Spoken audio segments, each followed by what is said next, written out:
Here on the ground, change happens fast. Problems feel frequent and urgent. It's loud and anxiety runs high. From a satellite view, the Earth looks the same as it did thousands of years ago. We've been here before.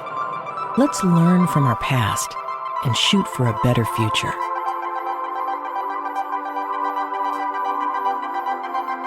Hello and welcome to this week's episode of A Satellite View. I'm Todd Mikkelson, your host, speaking at you from Sunday, November 2nd, 2025 in the space and time continuum.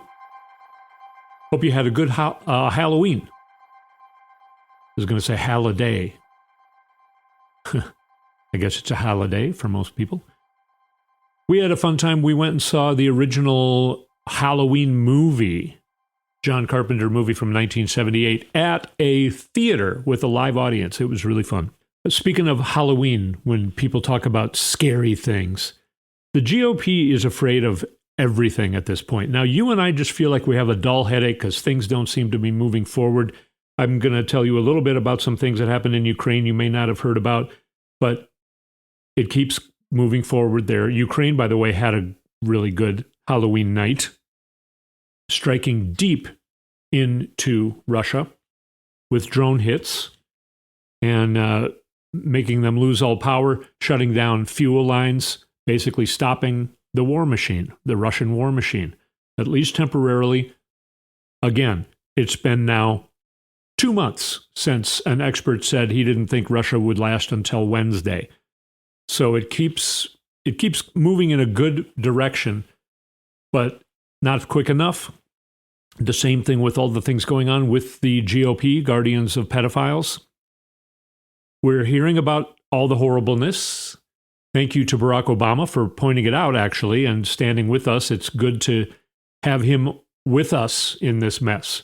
He got out for candidates running in Virginia and New Jersey on Tuesday.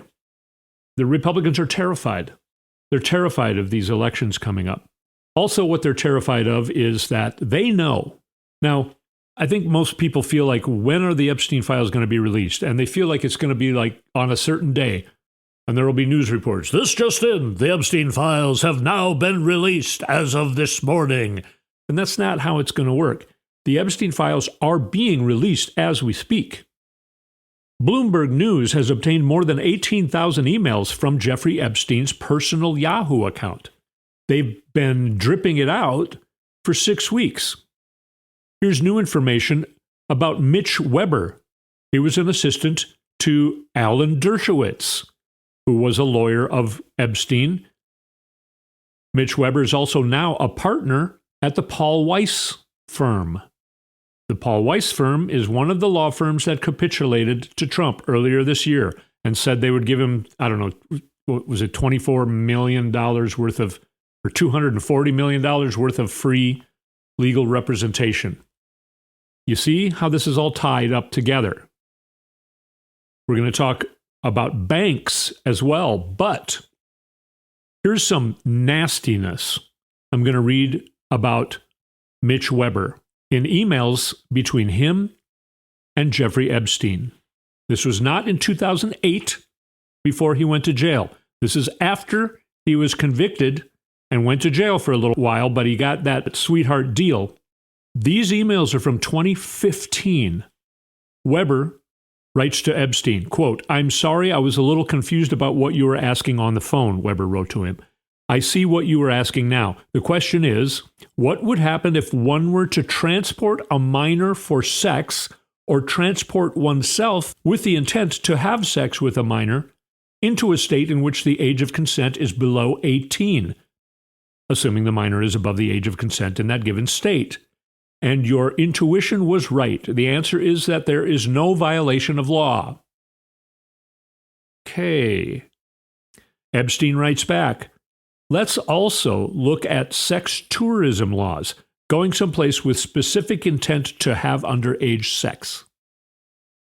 Weber's last emails in the inbox came that November.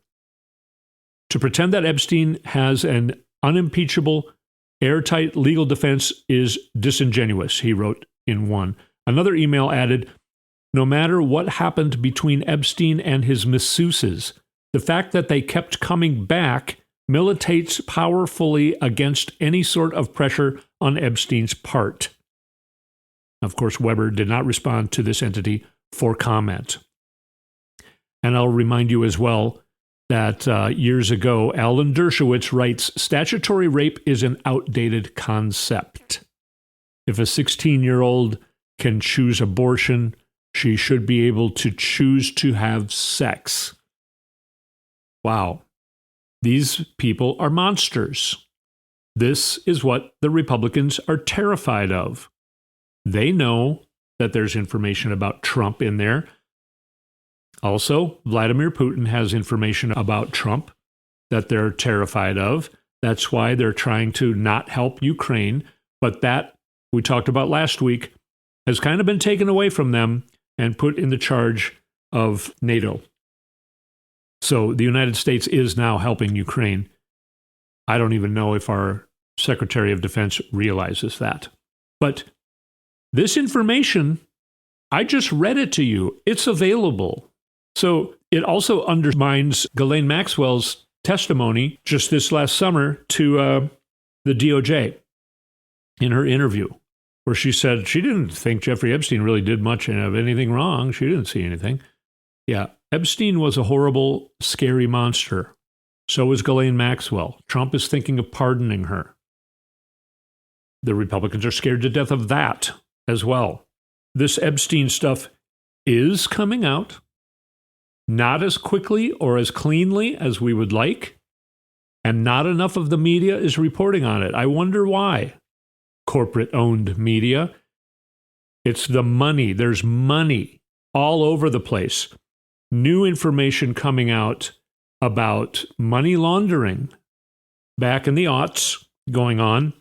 And who is this guy who said that he wants to pay the troops? And then Donald Trump said, I can try and cover you by, I'll tell everyone that you want to pay the troops with this money. It's not going to the troops, you and I know that. But Timothy Mellon paid Donald Trump $130 million, supposedly to pay the troops. Okay, that would provide each troop with like a dime or something like that. It's $130 million to pay the military because of the government shutdown. That's just an absolute absurd, silly distraction story. And the fact that it's being reported in that manner whatsoever is a travesty by the media. Now, Timothy Mellon is part of the Mellon Bank. And a Epstein survivor is suing the Mellon Bank for providing Epstein with funds to terrorize and rape children. Timothy Mellon was never a Republican donor before Trump became president. When Trump became president, Timothy Mellon started to be called a Republican mega donor. All right? Why? It's money laundering. And the Democrats are trying to look into this. They're trying to subpoena bank records, and the Republicans are blocking it. Why? Why are the Democrats fighting to have this information come out? And why are the Republicans blocking it? How far back in history does this go? And why is it so one-sided? Now, everyone would say, oh, there's going to be Democrats in there as well, like Bill Clinton. Okay. If Bill Clinton raped a child, he should go to prison. All right? If there's evidence of that, he needs to go on trial, and he needs to be punished. I've said in past shows that I think people like him, maybe they even kind of knew what was going on. Maybe they didn't participate. I think you should be in trouble for that as well. I don't know what went on with Bill Clinton. Don't come to me and say that you are accusing Bill Clinton of something. I'm not. I don't know what Donald Trump did, except for be in business with Jeffrey Epstein. The money.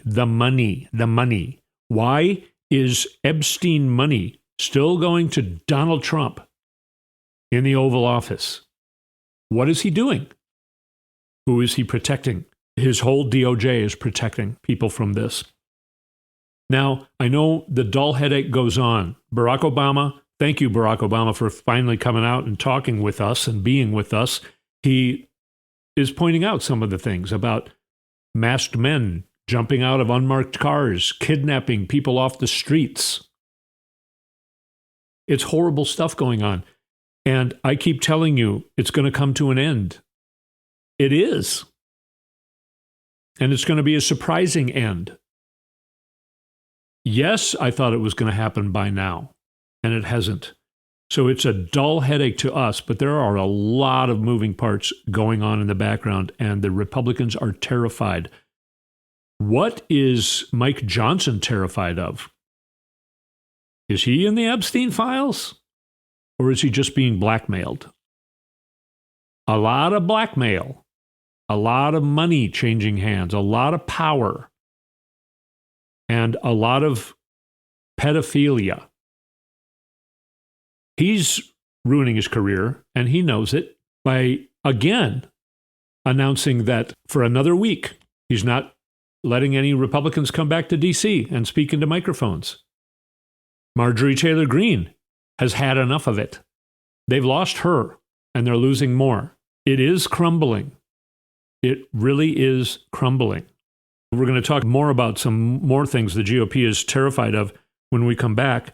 But I want to talk a little bit about some historical things.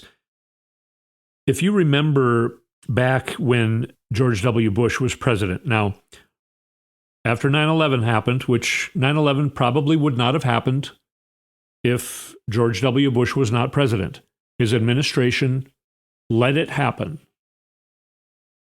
There's evidence of that. I'm not saying they wittingly let it happen, but they consciously ignored intelligence information. Yes, they were given a report a couple weeks before 9/11 saying that Al-Qaeda is planning on flying airplanes into buildings or bridges. Yes, they got that memo. They blatantly ignored CIA and FBI information and their main intelligence briefings. They didn't have time for it. So I'm not saying that they let it happen on purpose, but I really believe it would not have happened if he had not been president. He did not win the 2000 election. I think that is widely accepted by everybody now.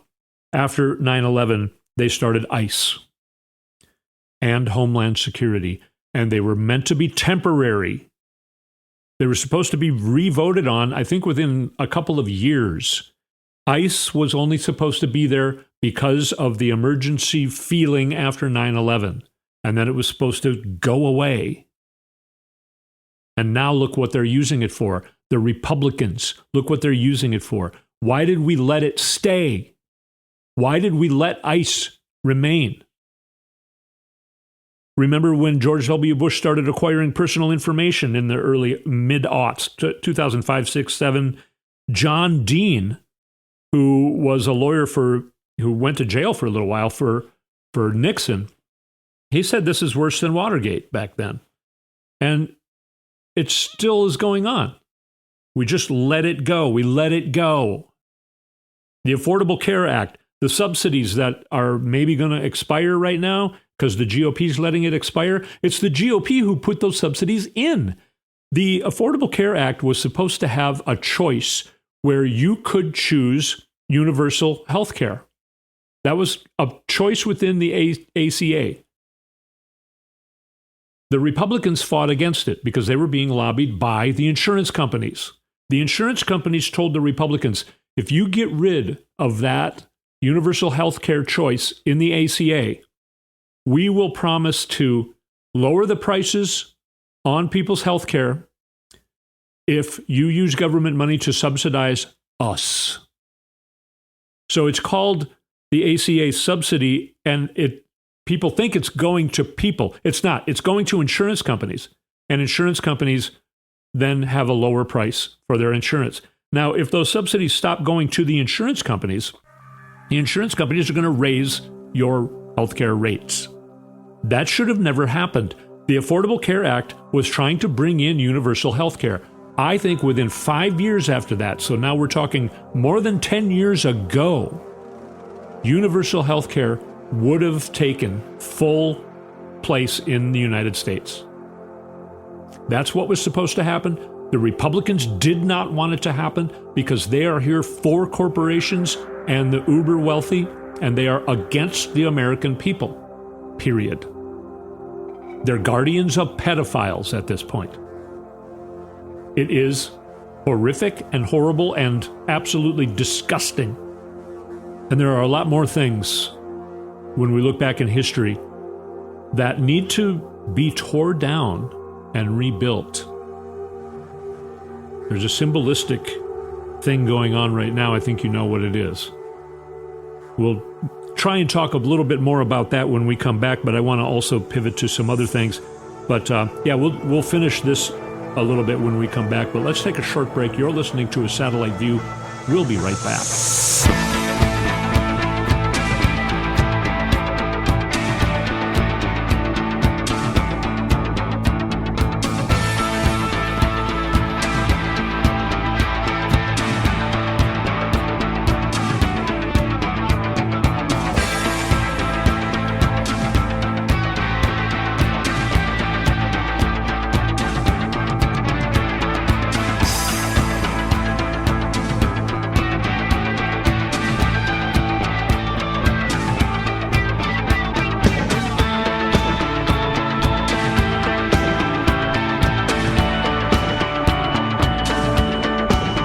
And we're back on A Satellite View. Find our website, satelliteviewpodcast.com. Sign up to be on our mailer. Find our YouTube channel by going to YouTube and search for Satellite View Podcast. And you can find us there. We're getting more and more views every week. It's really picking up, and that's great, I think. I hope that more people can come here and find the information that the media is not telling you about. Now, let's finish our little historical tear down to be rebuilt. So much of these things. Now, we're seeing, I talked about ICE. What do you think is going to happen to ICE when Democrats take over again? Now, people talk about the election. There's not going to be an election unless we tear things down and rebuild them before the 2026 midterms. That's what I'm talking about. Because he's trying to get troops in all cities. He's trying to cancel the elections. That's what he's trying to do. Because they're scared to death of elections, including the ones coming up this Tuesday, which we're going to get at here in a minute. But let's talk about things being torn down. Now, Donald Trump said he's not going to touch the original White House, and he has not yet touched the original White House. The East Wing was built, I think, in 1902, and it was updated a little bit in 1942 by building the bunkers underneath it. And they're saying the bunkers need to be updated. And, we were just at the East Wing last summer. That's where the civilians come into the White House. Now, I find it also interesting that the East Wing is the First Lady's wing. The president is in the West Wing. The First Lady's in the East Wing. Her offices were in the East Wing. So, what does he think about Melania? What does that say about what he thinks about Melania? He tore her out of the White House. Of course, we know she's not really the First Lady. She's not acting like a First Lady. She's never there. Now, even the theater. Yes, there's a theater in the White House, but I know some people who live out here by Lake Minnetonka who have a nicer theater in their house than the theater in the White House. Now, I'm not trying to put it down because it was beautiful. The East Wing is beautiful. But it's maybe not as nice as you would think. And it wasn't built the same way the original White House was built. I mean, people think that it's got, 250-year-old windows in it. First of all, the original White House is only 225 years old. And by the way, when Harry Truman, I've heard people say, oh, Harry Truman, he ripped a bunch of stuff down. No, he didn't. You know what he did? The inside of the White House was collapsing. His daughter's piano leg came through the ceiling, fell through the floor and came through the ceiling of the floor below it. They did an analysis, and it was all wood, And a lot of it was still damaged from the fires of the 1812 war that happened in 1814 when the Brits came into D.C. and torched everything, including the White House. The inside of the White House was wood. And Truman thought, okay, this thing is collapsing. It needs to be redone. He moved out of the White House for years, I think 3 years or something. And they rebuilt everything with steel girders. And trucks showed up and they were going to tear down, they were going to widen an entryway so that they could take their trucks in there, because they had big trucks and earth-moving trucks and big working trucks. And Truman caught them doing that and said, no, you won't touch that. These walls will not be touched by you guys. You're only building the inside. You're not going to touch these outside walls of the White House. He made them unassemble all of their trucks and carry them in piece by piece and reassemble them inside. You can find photos of this on the internet. And then they had to take them apart again to get them back out after the work was done. That's how important the White House was to him. Now, Trump went about this all wrong, but I could see sometime in the near future an analysis being done saying, we really should refurbish, or really would be better to even rebuild the East Wing, possibly the West Wing too, because they were both built in 1901 and 1902. I don't know. I don't know what kind of shape they were in, but they're old. Things sometimes need to be refurbished. Maybe an analysis would have been done to do that. Now, it would have been very carefully done, and I think they would have preserved a lot of the original windows and a lot of the contents. They wouldn't have just not announced anything and just started to rip and tear it down. But that just shows how much Trump is a horrible tyrant, and he's losing more and more support by doing that. Is he doing us a favor by tearing down the East Wing? I don't think he's going to get anywhere with building his ballroom. It looks like the designs aren't even done. There's some horrible drawings of it, but there's also some electronic drawings of it that have a bunch of problems. So it's not been thought out. I think somebody else is going to come and they're just going to rebuild the East Wing, and it'll probably be nicer than the original one. I'm not saying he's doing us a favor, but I don't know. What's so many systems being torn down. ICE needs to be torn down. Homeland Security should, be redone at least. CIA used to basically do what Homeland Security does now. So why do we have Homeland Security? Why do we set up all these things that are supposed to be temporary and then we never tear them down? So much of our systems are not working the way they're designed, and they're just dinosaurs. So a lot needs to be torn down and rebuilt. Trump has not yet touched the original White House. So I'm not trying to stick up for him. I think it's horrible what he did to the East Wing. And there's asbestos. He didn't go through any of the regulatory things you're supposed to go to. He didn't tell anybody he was doing it. But that makes him lose more support. That makes all of his people lose more support. And they're terrified of that. Trump isn't, because he knows he's almost dead. But everyone else, they're terrified of all of these things I've been talking about. Here's another thing that they're terrified of. No matter what he's doing, that house doesn't belong to him, New York. It belongs to us. It belongs to the people of this country. And I want us all to remember and to know that the future, our future, is not determined by a despot in a house built by enslaved people. Our future will be determined not in a house built by slaves, but in a city built by freemen, in a city built by unionists and immigrants and suffragists. The bricks laid by working people, past, present, and future, the seamstresses and the unionists who paid for our rights in blood. This city was built by the Irish escaping famine, Italians fleeing fascism, Jews escaping Holocaust, Black Americans fleeing slavery and Jim Crow, Latinos seeking a better life, Native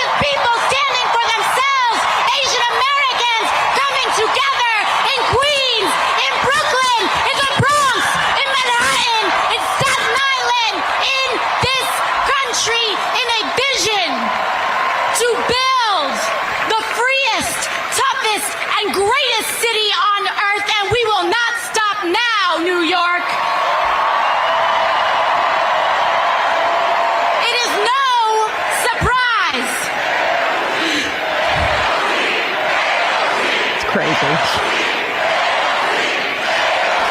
NYC, baby, NYC. So that, of course, is AOC speaking. It's I get a little touched. It's touching. I mean, the power is incredible. That's AOC on Monday night speaking at a Zohran Mamdani rally, where between 13 and 15,000 people showed up, and there were people outside who couldn't get in. They needed a bigger venue. And these huge rallies going on in Virginia, New Jersey, California. Obama, I spoke earlier, spoke at some of these. Kamala Harris spoke at the California one. And the power is incredible. The people are fired up and showing up. The number is up between, I've heard, up to 24 million. They're kind of going with a little over 20 million as an official number for No King's Day 2 weeks ago. They always announce a number at first, but then more reports come in and the number always goes up. It's up to more than 20 million Americans showing up on No King's Day. That's about almost 8% of America. All right? This Tuesday's elections, they can't mess with them. They can't do the same thing they did with the presidential election, where there's basically, they're dealing with two candidates, one on each side across the whole country. That's what they can mess with. We're going to have a Democrat take over as the governor of Virginia. Spamberger, she's ahead by something like 16 points. Mamdani's ahead by double digits.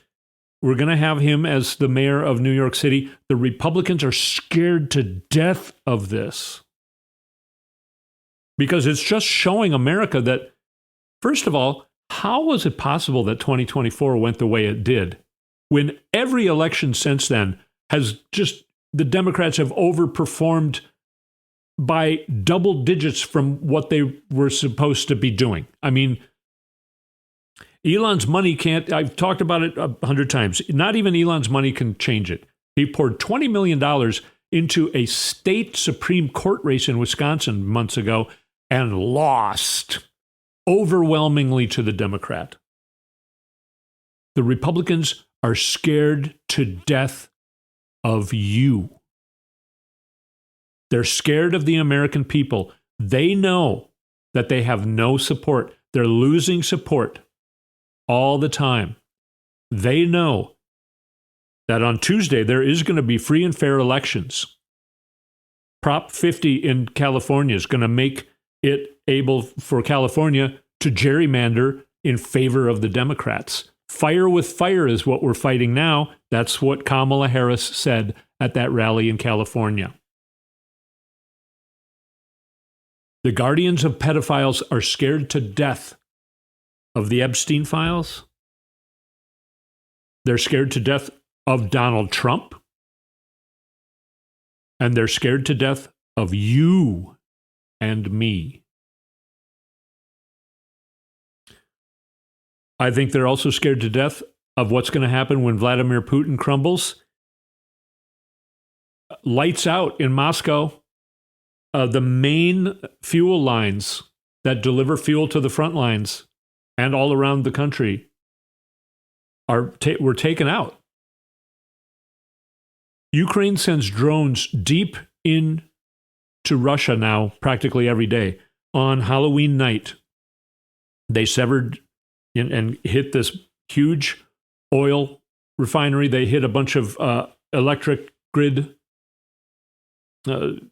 whatever you call them, especially over there. I can't keep up with all the names. I try and do a report where I'm going to write down the names of the cities, and it's just like, okay, I don't know how to pronounce them. I don't know where they are.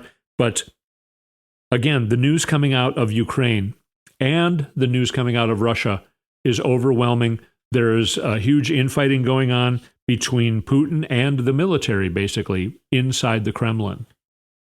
He's canceling any kind of travel. He's basically bunkered in and bombs are going off near the Kremlin. But they're still strategic military targets. They're not civilian targets. Russia's just lobbing bombs at baby carriages still into Ukraine. I don't know when they're going to run out. But for the past few days, their tanks are sitting with no gas. Their airplanes can't fly.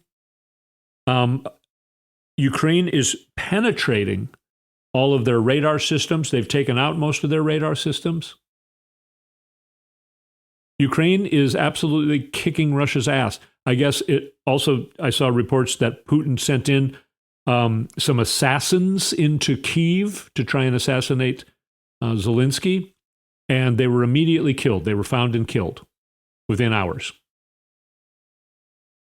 So Russia is losing the war and is going to crumble, and the Kremlin is going to fall. And what is Vladimir Putin going to do with the information he has on Donald Trump? Do you think he's going to let Donald Trump remain?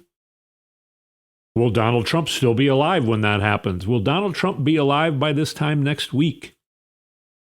His health, both physical and mental decline, is pretty out in the open for one thing, and pretty stark and looking bad. So we got to take care of ourselves. It's like the feces fire hose is just coming at us. You just got to, hold your shield up a while longer, I guess. I don't want to give you false hope. I'm trying to report all these things to you, but do have hope. Do have hope. Tuesday night's going to be insane in a positive way. There's another big rally, I think, for the 22nd of November coming up. I can't remember if it's November or December. It must be November. Another big rally. We'll see what the numbers do. 20 million people, almost 8% of the United States, showing up for rallies against Donald Trump. Wow. It's pretty... We're doing a great job. You're doing a great job. We're holding the line. We've got people like AOC and Obama and Kamala Harris on our side. Zoran Mamdani, who else? They're on our side. All these good people are on our side. And last week I talked about behind the scenes. No longer can the Pentagon stop shipments to Ukraine because they don't have a say anymore on what's going on with our helping Ukraine. That's been sent over to United States European Command at NATO. And these are all really, really promising things. So I know it sounds like, oh, Todd's always so positive and he says things are going to change soon, but they haven't. Really? 20 million people coming out? We're sticking together. We're more united than we've been for decades. Those are things that are happening. The Epstein information is coming out. It is coming out. And we'll keep talking about all this. Ukraine still is kicking Russia's ass. Donald Trump's whole regime is crumbling. And the power of the people is rising against them. And that's you and me. We're doing a great job. You're doing a great job. Take care of yourself. Stay strong so that you can keep moving on and holding on. We got to hold the line, and we stick together, and we will do it. We will make it through this together. I thank you so much for being here with me this week on A Satellite View. We will speak at you next week.